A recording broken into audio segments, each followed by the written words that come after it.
A billionaire's son was failing so badly, the school was ready to label him a lost cause, and his father was already preparing to cut him off like he never mattered. But inside that massive mansion, something was happening in secret, something nobody was meant to see.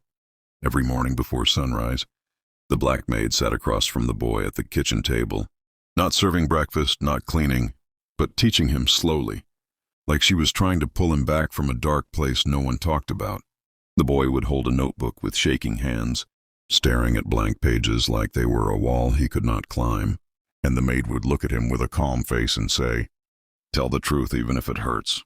Then one morning, the security screen in the living room lit up by itself.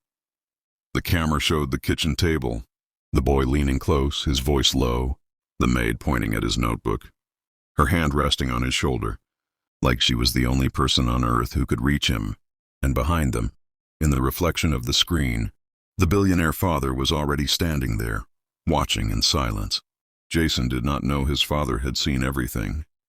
He did not know the man was about to make a decision that would destroy the maid's life in one sentence, or save his son in a way nobody expected. Because that day, the son had only one chance to speak, and if he stayed quiet again, he would lose her forever. Jason Miller had a famous last name, and a house so big it felt like a small resort. People said he was lucky, but Jason did not feel lucky. He was 17 and he was failing. Almost every class at his private school in St. Louis. Teachers stopped trying. Students stopped caring. He walked through the halls like nothing mattered. But inside he felt like he was falling. That week the school handed him his literature test in a plain envelope. He tore it open expecting a mercy grade. The number on top was 18 out of 100. Under it the teacher wrote, "Did you even read the passage?" Jason forced a laugh, but no one laughed with him. In the hallway he felt small, like every step was judging him. His father, Richard Miller, was a tech billionaire, calm and strict, a man who did not waste words. Jason grew up with drivers and helpers, but he did not grow up with comfort in his chest. His home was rich, but it was quiet in a way that made you feel alone. One evening, Jason drifted into the kitchen, opened the fridge, then closed it. He did not want food. He did not want anything. He leaned on the counter, staring at the floor. A soft voice came from the sink. "You do not eat when you feel trapped." Jason turned. A black woman stood there drying a glass. She wore a simple dark blue maid uniform with a white apron. Her hair was pulled back. Her face was calm, not smiling, not afraid. "What did you say?" Jason asked. "I said, when you feel trapped, food tastes like paper," she replied. Jason let out a short laugh. "You do not know me." "I do not know you," she said. "I just see you." That irritated him. "You are the maid, you are paid to clean." "And you are paid to live," she answered. "But you look like you forgot how." Jason took a bottle of water, acting like he did not care. But her words stayed in his head. As he walked out, she added, "Your father is waiting for you in his office."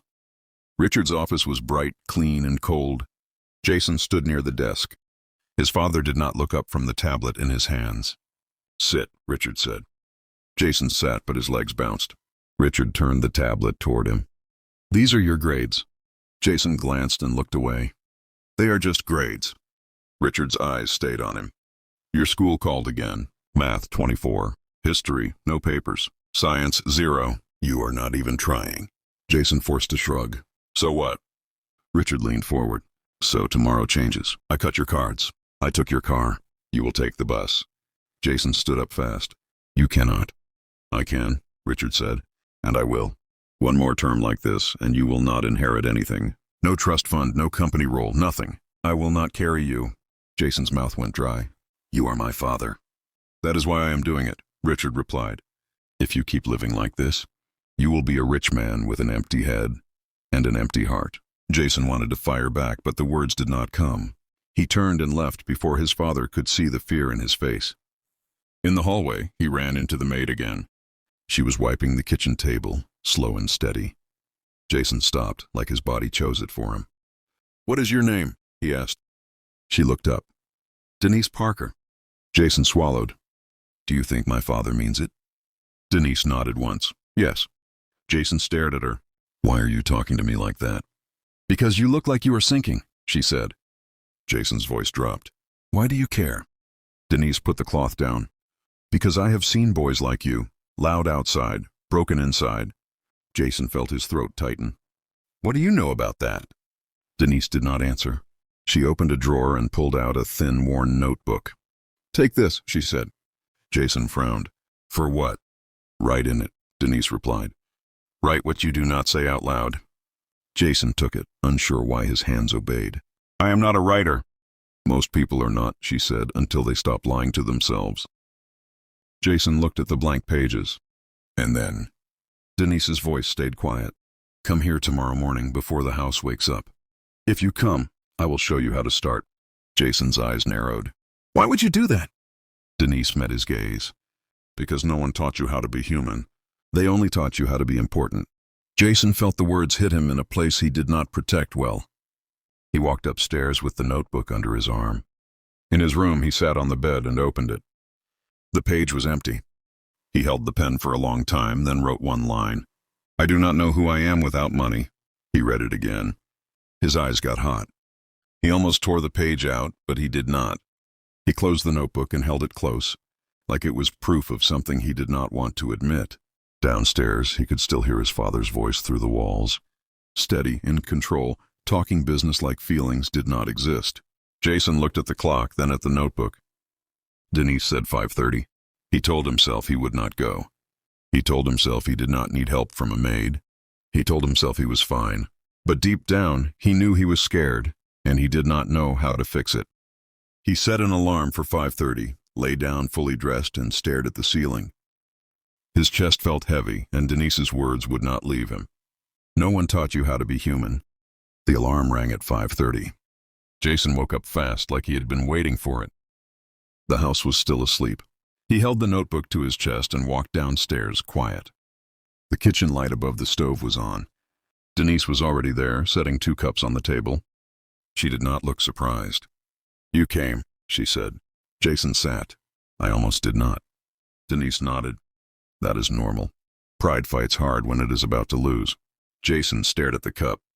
So what do we do? Denise pushed the notebook toward him. We start with the truth. Jason hesitated, then spoke low. I am failing. I act like I do not care, but I do. Denise watched him closely. Good, now read. The next morning, Jason came downstairs and stopped in the living room. The large wall screen in the corner was on. A security camera view was paused, showing the kitchen table. Jason and Denise were in the image. His notebook open, her hand pointing at a sentence. Jason's stomach dropped. Denise, what is that? Denise looked once and sighed. Your father watches the house cameras, even when he is home. Jason's mouth went dry. He saw us. A cold voice came from behind them. I see plenty. Jason turned. Richard stood in the doorway, hair, eyes sharp, wearing a white shirt like he was ready for battle. He looked from the screen to Denise. You, Richard said, are tutoring my son. Denise did not step back. Yes. Richard walked closer. That is not your job. It is not, Denise answered. But your son needed help, and your money tutors did not reach him. Richard's face tightened. Do not speak about my family like you belong in it. Jason stepped forward, voice shaking. Dad, she is the reason I am not giving up. Richard ignored Jason and kept his eyes on Denise. You are crossing a line in my house. Denise held her hand still. I am teaching him to read, to think, to tell the truth. Richard's voice dropped. You will stop. Tonight we talk. If I do not like what I hear, you will pack your things. Jason felt his chest squeeze. Dad, please. Richard finally looked at Jason. You want to keep everything? Your comfort, your name, your future. Then you will obey me. Jason could not breathe right.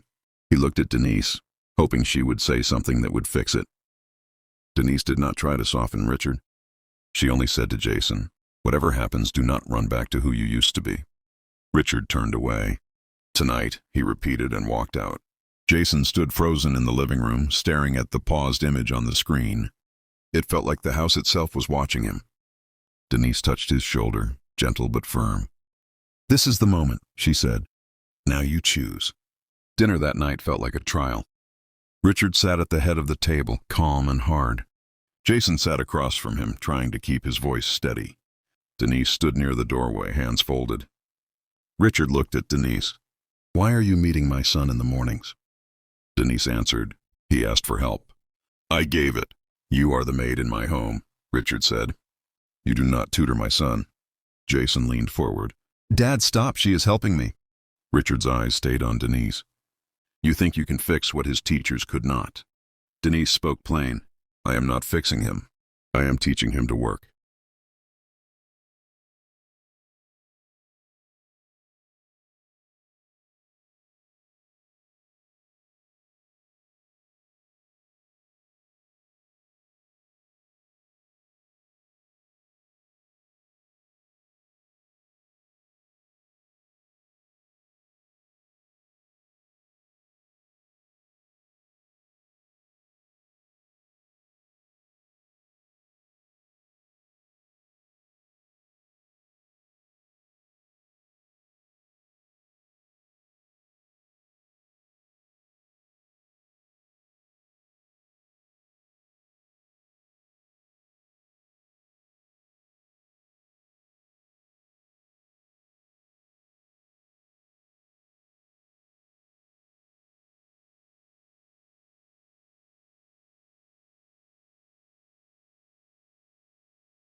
Jason continued. That is what power does when it is scared. It does not attack what is broken. It attacks what is working. He held the notebook up higher. You can fire someone from a job, but you cannot erase what they put inside a person. Denise did not just clean my home. She cleaned the lies out of my head. He took a breath. So what does it mean to win in life? It means you stop hiding behind your name. You do the work. You tell the truth. And when you finally find your voice, you use it to lift the people the world ignores. He lowered his notebook. Denise Parker changed my life with truth, and I will not let her be erased. For a moment, the room stayed silent. Then clapping started, slow, then stronger. People stood. Jason looked toward the back and saw Denise near the exit, in a simple coat and headscarf. She had come quietly to hear him. Her eyes were wet, but her face was proud. By morning, the video was everywhere. Students shared it, then parents, then local news. People asked one question: why was Denise fired? Sponsors called the school. The same adults who once stayed quiet now demanded answers. Denise was offered a teaching job at a community college, with respect and a real title. She took it. Jason finished the year and passed his classes. He chose a smaller college with a strong education program. When asked why, he said, I want to build a place where kids are taught, not dismissed. Months later, Jason and Denise opened a community learning center. A sign above the door read, The Parker Learning Center. Kids came in with notebooks and fear in their eyes. Denise greeted them like they mattered. Richard came to the opening quietly, no cameras, no speeches. After the ribbon was cut, he walked up to Denise and said, I was wrong. I treated you like you were less. I am sorry. Denise nodded once. Live it. Richard turned to Jason, voice low. I thought fear would make you strong. Jason answered, Fear made me fake. Truth made me change. Richard pulled Jason into a hug. It was awkward, then real. That evening, a boy walked into the center and asked Denise, Can you help me? Denise smiled. Yes, she said. Sit down, we start from the truth. Jason watched, and for the first time, he felt like he was winning for real. Dear viewers, this story is not just about a billionaire's son. It is about what happens when someone is drowning inside, and the whole world is busy judging him from the outside. It is about a black maid who could have stayed quiet, done her job and minded her own business. But she chose to see a broken boy as a human being, not as a problem. If there is one lesson to carry with you, it is this. Sometimes the person who saves you will not be the one with the title. or a suit or a big name. Sometimes it will be the person people walk past every day without greeting, the person they do not even notice, the one they call just a maid. And yet that person can speak one truth that changes a whole life. So let me ask you, if Denise had stayed silent, what do you think would have happened to Jason? And do you think his father would have ever learned what real strength looks like? Now tell us in the comments, where are you watching from? And what did you learn from this story? I really want to know, because your words might help someone else who is also trying to stand up again. If this story touched you, please like this video, subscribe, and share it with someone who needs hope today. And if you want more emotional stories from us, comment more stories, and you will be the first to get the next one.